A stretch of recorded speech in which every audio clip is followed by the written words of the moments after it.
वहाँ के निवासी थे मधुकर मिश्र, और मधुकर मिश्र के जो क्या बोलते हैं उसको, माध्यम पुत्र, मझिला पुत्र, अच्छा, मझिला पुत्र। जिनका नाम था उपेंद्र मिश्र।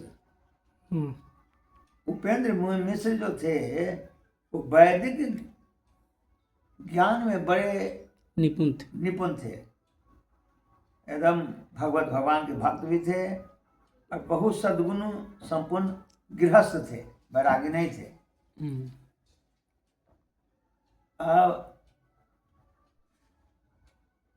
उन्हीं के उपेंद्र मिश्र नाम के तृतीय पुत्र जो हुए, उनका नाम था जगन्नाथ मिश्र। मधुकर मिश्र के पुत्र का नाम हुआ उपेंद्र मिश्र।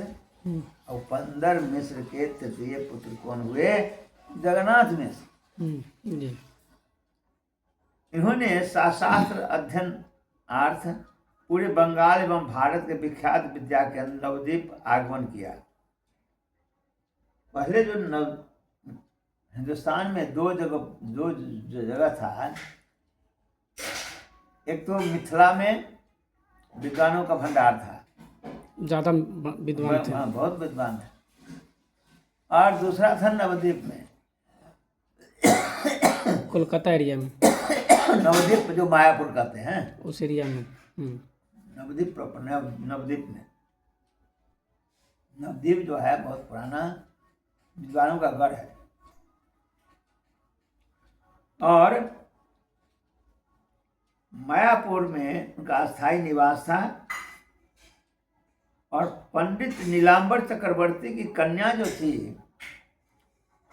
नवद्वीप की, जिनका कन्या का नाम था सची देवी, उनसे जगन्नाथ मिश्र का विवाह हुआ।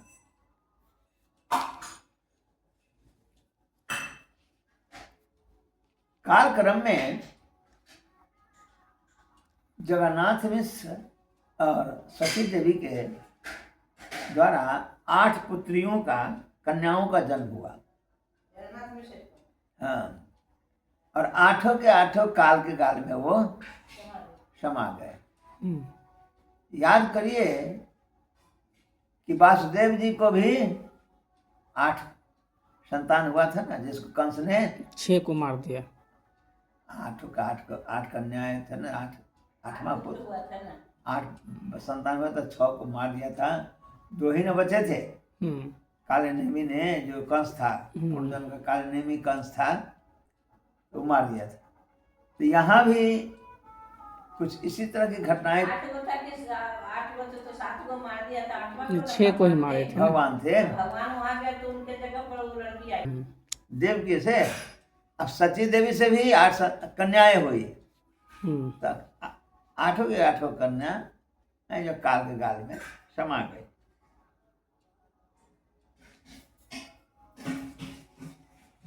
संतानों में अकाल मृत्यु से मिश्र दंपति को अति कष्ट हुआ। पुत्र प्राप्ति के हेतु मिश्र दंपति ने भगवान विष्णु की आराधना शुरू की। किसी को भी दुख होता है, हारे को हरि मिले। 4 प्रकार के लोग होते हैं, आरती, अर्थार्थी, ज्ञानी और जिज्ञासु, जो भगवान के शरण में चले जाते हैं और हृदय से भगवान को पुकारते हैं। तो मिश्र दंपति भी भगवान विष्णु की आराधना किए। अब आराधना चाहे जैसा भी हो, पुत्र प्राप्ति के लिए हो या पुत्र आपके जैसा पुत्र हो, शंभु मनु जैसा तपस्या या प्रार्थना हो, भगवत कृपा से सती देवी के 9वें गर्भ से विश्वरूप का आविर्भाव हुआ। 9वां पुत्र जो हुआ वो विश्वरूप के रूप में हुआ। और इसमें दे रहा है, विश्वरूप जो था वो बलदेव जी का अवतार माने जाते हैं, बलराम जी। लेकिन चैतन्य चरितामृत में दे रहा है कि बलराम जी जो थे वो कहीं और अवतार लिए थे, जिनको नित्यानंद प्रभु के रूप में। लेकिन लोगों को मानना हुआ कि बलराम जी ही जन्म लिए हैं इनके। 1407 ईस्वी में शनिवार 23 तारीख को फाल्गुन होली का दिन था। और नव बसंत पूर्णिमा भी था, ऊपर से चंद्र ग्रहण भी था, और नर नारी गंगा स्नान और तीर्थासन के लिए नवद्वीप पधार रहे थे। चारों ओर उस स्वर से भगवान नाम का कीर्तन हो रहा है। उस समय सिंह लगन था। सची माता के गर्भ से गौरचंद्र भगवान गौरचंद्र भगवान का आविर्भाव हुआ। चैतन्य चरितामृत में लिखा है 1407 शक महीना फागुन पूर्णमासी संध्या काले में हुआ शुभ क्षण। सिंह राशि सिंह लगन उच्च ग्रहगण षट वर्ग अष्ट वर्ग सर्व सुलक्षण अकलंक गौरचंद्र दिए दर्शन सकलंग चंद में और क्या प्रयोजन। जानता हूँ चंद्र को राहु ने किया भक्षण। कृष्ण कृष्ण हरि नाम से भरा त्रिभुवन सारे जग के लोग कहे हरि हरि हरि। उसी क्षण गौर कृष्ण भूमि पर अवतरी। नदिया उदयगिरी पूर्ण चंद्र गौर हरि कृपा करके हुए उदय। पाप तम हुआ नाथ त्रिभुवन भरा उतना जगत में हरि ध्वनि होए। श्री गौर हरि का आविर्भाव से कुछ प्रफुल्लित एवं आनंदित होकर अद्वैताचार्य जो थे वो स्वयं प्रभु का जन्म हो गया है। ठाकुर हरदास एवं अन्य भक्त भी आनंद की उनको भी आनंद की कोई सीमा नहीं रही। वो भी सब समझ गए कि भगवान का भी प्रादुर्भाव हो गया है। मिस्र गृह में आने वाले का तांता लग गया। जैसे भगवान कृष्ण का जन्म में सब आदमी उपहार लेकर के आए, उसी तरह से चैतन्य महाप्रभु के जन्म जब हुआ तब मिस्र जो परिवार था जगन्नाथ मिस्र का, उनके घर में लोगों का बच्चों का होता है ना, बच्चे जब जन्म लेते हैं तो लोग उपहार लेके तो आए वो करते हैं। छठी के दिन छठियार मनाते हैं या जो है अनेक अलग अलग संस्कार जो उनको प्रदान किया जाता है ब्राह्मणों के द्वारा। तो उस संस्कार में लोग आते हैं, उनको बाहर सब कुछ न कुछ देते रहते हैं। विभिन्न देवी देवतागण गौरचंद्र दर्शन है तो विभिन्न रूपों में मिस्र गिर के यहाँ आए। यहाँ तक देवी देवता भी पधार गए अनेक रूपों में उनको तो भगवान का दर्शन के लिए। और भागवत में वर्णन है कि जब भगवान श्री कृष्ण देव जी के गर्भ में ही थे तो उसी में कारागृह में उसी समय भगवान का सारे आदमी दर्शन करने आए, स्तुति कर रहे थे कि आप भगवान यहाँ आ रहे हैं। और इस तरह से मिस्र जो जगन्नाथ मिस्र सबको आने वाले आगंतुक जो थे सबको यथोचित सत्कार किए। कोई आए कोई जाए, कोई नाचे कोई गाए, सब संभाल सके न कोई बोल। दूर हुआ दुख शोक आनंद से पूर्ण लोग, माता पिता हुए बिहुअल। चैतन्य चरितामृत का यह श्लोक है। आचार्य चंद्रशेखर और श्री निवास पंडित ने आकर गौर हरि का विधिवत जातक्रम संस्कार करवाया। बाद में जगन्नाथ मिश्र के आनंद सहित समस्त आगत ब्राह्मणों ने गायकों ने नर्तकी एवं गायकों को यथाशक्ति दान दक्षिणा देकर विदा किया। अब शास्त्रों में वर्णन है कि एक ब्राह्मण थे। वो ब्राह्मण भगवान शिव के ऊपर मतलब बहुत बेलपत्र से उनको पूजा कर रहे थे, बहुत बेलपत्र से। जैसे भगवान विष्णु या कृष्ण राम को पूजा किससे की जाती है? तुलसी दल से। जब तुलसी दल हम भगवान के ऊपर अर्पित करते हैं तो भगवान प्रसन्न होते हैं। उसी तरह से शिव जी के ऊपर अगर बेलपत्र चढ़ाया जाता है तो वो भी प्रसन्न होते हैं। तो तुलसी दल जब चढ़ाया गया भगवान शिव को एक पंडित के द्वारा तो भगवान शिव प्रसन्न हो गए। अब प्रसन्न होकर के वो प्रकट हो गए। बोलिए क्या आपको वरदान क्या चाहिए? ब्राह्मण ने बोला कि मुझे वही चाहिए जो आपको चाहिए। दूसरा आदमी मांगता है, बहुत कुछ वरदान मांगता है, बोले नहीं हमको वही चाहिए जो आपको चाहिए। भगवान शिव समझ गए यह भगवान की भक्ति मांग रहे हैं। ब्राह्मण थे, विप्र थे। भगवान शिव ने कहा कि ठीक है, कलयुग में भगवान श्री हरि नवद्वीप में उनका आगमन होगा और उसमें आप ब्राह्मण हैं तो आप भगवान को अनेक प्रकार के जात कर्म का संपन्न कराएंगे। संस्कार कर्म, जात कर्म का मतलब संस्कार कर्म, और साथ ही साथ उनको उनका शिक्षक के रूप में उनको आप शिक्षा भी प्रदान करेंगे। तो ब्राह्मण जो थे ऐसे ब्राह्मण भगवान के, ऐसे ब्राह्मणों के द्वारा भगवान का जात कर्म अन्य संस्कार प्राप्त कराया गया और उनका शिक्षा भी दिलाया गया। अब चैतन्य नवद्वीप किसको कहते हैं? भगवान का जो जन्म हुआ नवद्वीप, अब यहाँ पर बहुत अच्छा प्रसंग है। नवद्वीप, नवद्वीप में 9 द्वीपों के समाहार को कहते हैं, जिसमें अष्टदल पद्म सदृश है। अष्टदल कमल का जो फूल होता है ना, कमल का फूल, उस कमल के फूल खिला हुआ है 8 दल वाला, 8 पत्ते वाला कमल के अष्टदल, उसी को कहते हैं। और इस पद्म जो है, पद्म है कमल, कर्णिका, उस कमल के ऊपर मायापुर जगह जो है वह स्थित है। कौन? मायापुर, उसी में स्थित। और उसके 8 दल कमल के 8 दल कौन कौन से हैं?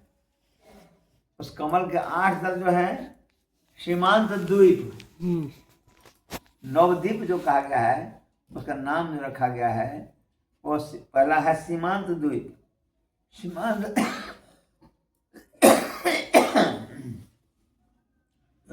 द्वीप है, वहां पार्वती जी को आभास हो गया था कि भगवान यहाँ पर आएंगे और उन्होंने भगवान का दर्शन किया था, इसलिए सीमांत कहते हैं। वो पार्वती जी का क्षेत्र जो बना उसी को सीमांत द्वीप कहा गया है। दूसरा है गोदिम द्वीप, तीसरा है मध्य द्वीप, चौथा है कोल द्वीप, 5वां है ऋतु द्वीप, 6वां है जहूद्वीप और 7वां है गोविंद और 8वां है रुद्रद्वीप। अंतरद्वीप की अंतर स्थिति है, ये अंतरद्वीप जो है उसी में अंदर में है मायापुर स्थान, जहाँ भगवान का जन्म हुआ, आविर्भाव हुआ, जहाँ हुए अवतरित पूर्ण श्री गौर चंद्र भगवान श्री वृंदावन में रहते हैं। योगपीठ सुमधुर, वैसे ही नवद्वीप में योगपीठ है मायापुर। इस नवद्वीप, जो नवद्वीप है वो नवधा भक्ति का पीठ है। भक्ति कितने प्रकार की है? 9 प्रकार। नवधा भक्ति 9 प्रकार। जैसे अंतरद्वीप,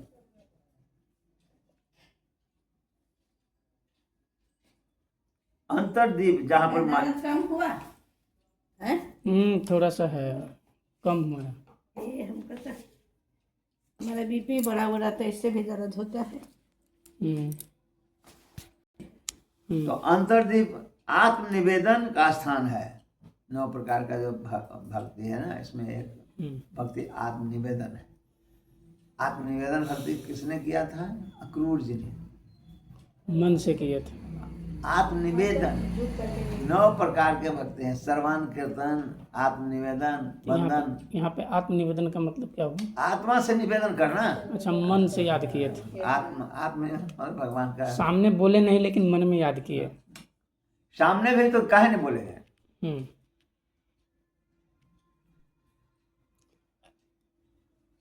मतलब दीन भाव से वो हम्म। एकदम आत्मा से जिसको कहते हैं। बलिराज भगवत चरण में आत्मनिवेदन के आदर्श हैं। और दूसरा जो है बलि, जो है राजा बलि, वो भगवान को आत्मनिवेदन ही किए थे, जिससे भगवान प्रसन्न हुए थे। दूसरा सीमांत द्वीप, अभी पहला जो है, अब सीमांत द्वीप जो है श्रवण का स्थान है। पहला भक्ति, नवदा भक्ति में पहला भक्ति जो है श्रवण, तो सीमांत द्वीप में हमेशा हुआ। वहाँ क्या हो, वो किसका द्योतक है? श्रवण का, जहाँ परीक्षित महाराज श्रवण के आदर्श हैं। श्रवण करते करते उद्धार के मुक्त कौन हुए थे? परीक्षित महाराज। भागवत का श्रवण क्रिया से न मुक्त हुए थे, कथा सुन करके गोद्वीप, दूसरा है गोद्वीप मयद्वीप, वो है कीर्तन का स्थान। तो कीर्तन करके किसको भगवत प्राप्ति हुई थी? सुखदेव गोस्वामी को। जो भागवत का 18,000 श्लोक है, उसका कीर्तन कौन किए थे? सुखदेव गोस्वामी ना। उन्होंने ही कथा सुनाई थी। हाँ, तो वही कीर्तन करने मैंने भगवान की कीर्ति का गान करना। हाँ, उसमें कोई जरूरी नहीं कि उसे बाद संगीत ये हो इंस्ट्रूमेंट, लेकिन कीर्ति का गान तो कर रहे थे ना। तो उसके जो कौन है, वो उसे लाभ कौन हुए? तो सुखदेव गोस्वामी।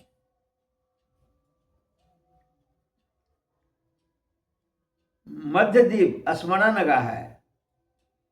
स्मरण भक्ति से किस भगवत प्राप्ति किसको हुई?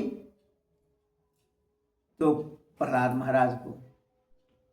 प्रहलाद महाराज हमेशा ही भगवान का स्मरण रखते थे, हमेशा स्मरण रखते थे। वो और कुछ नहीं करते थे, भगवान को हमेशा स्मरण करते थे। हर काम करते हुए हमारे हमेशा स्मरण मुद्रा में रहते थे, भगवान का स्मरण मुद्रा में। उस स्मरण मुद्रा में जो थे वो है स्थान मध्यद्वीप, जिसके आदर्श हैं प्रहलाद महाराज। कोलद्वीप कहते हैं। कोलद्वीप किसका द्योतक है? पाद सेवन। लक्ष्मी देवी जो है पाद सेवन का आदर्श है। आप कहीं देखते होंगे भगवान पाँव दबाते को रहते, हमेशा पाँव की सेवा दबाती रहती है, करते। पाद सेवन करती है। और ऋतुदीप जो है वो अर्चन का स्थान है। जो पृथु महाराज हैं, वो अर्चन विधि से भगवान को प्रसन्न करते थे। पृथु महाराज है ना, भगवान के ही वो 27 अवतार हैं, लेकिन वो हमेशा भगवान को अर्चन विधि पूजा करते थे, जो हम लोग कर रहे हैं।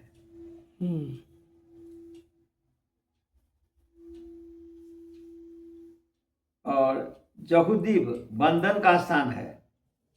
जहुदीप जो है छठा, वो बंधन का स्थान है, जिसका अक्रूर जी हैं। अक्रूर जी भगवान को प्रसन्न किए थे वंदना करके। इसलिए प्रार्थना और प्रणाम में बहुत बड़ी, मैं वहाँ का सत्संग में याद कीजिए, मैं बोला था प्रार्थना और प्रणाम में बहुत बड़ी एक शक्ति होती है। और आज ही मेरे मन में आया था कि मैं, अब होगा कि नहीं पता नहीं, होगा हमसे कि नहीं, देखो भागवत स्तुति या प्रार्थना उत्सव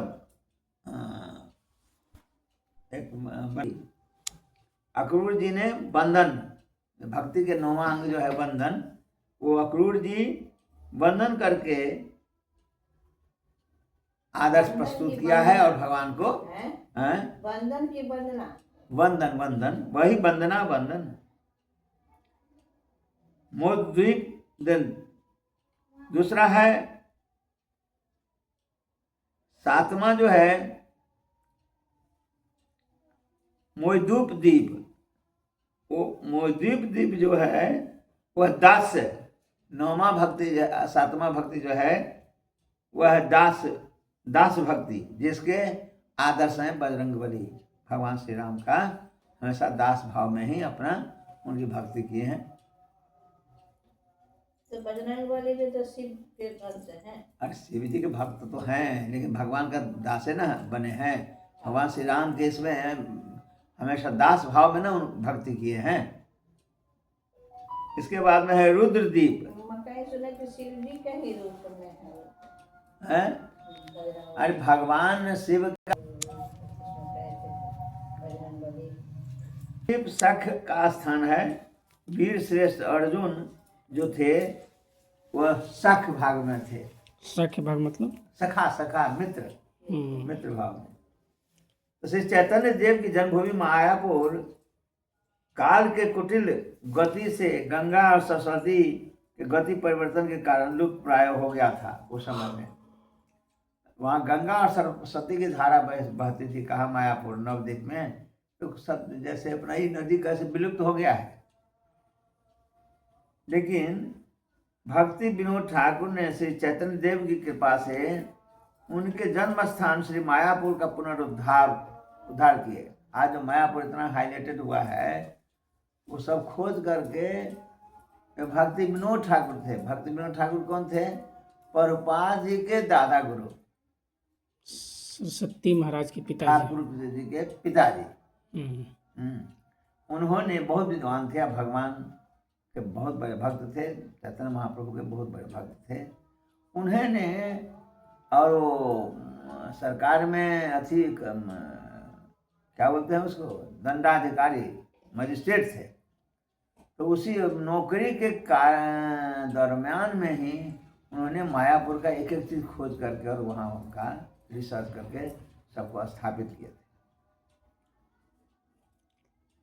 उसी रिसर्च के आधार पर प्रभुपाद जी ने वहाँ पर इस्कॉन की स्थापना। इस्कॉन तो वहाँ कुछ था ही नहीं, मायापुर तो कुछ निर्जन था, कुछ नहीं था। मायापुर जरूर जाके घुमाइएगा, जाएंगे कलकत्ता के पास है। इसी स्थान पर नीम वृक्ष के नीचे जाएंगे नवंबर दिसंबर में।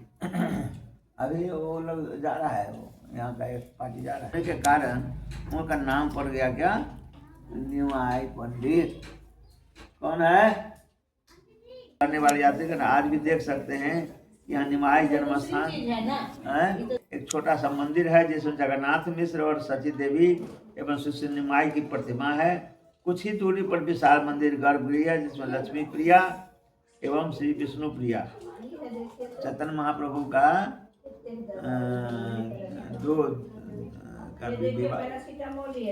बाप रे भाई एवं विष्णु प्रिया महाप्रभु की भू शक्ति एवं नील शक्ति है। इसी मंदिर के एक छोटे से प्रकोष्ठ में प्रस्तुत रूप में श्री गौरांग, नित्यानंद, गदाधर एवं अद्वैत का मूर्ति है। भक्तिपूर्वक इन विग्रहों का दर्शन करने से मन प्रफुल्लित होता है। ये तो जन्म स्थान था। अब भगवान जन्म ले लिए हैं। अब इसके बाद में हम लोग कल जो श्रवण करेंगे वो लीला, भगवान का लीला।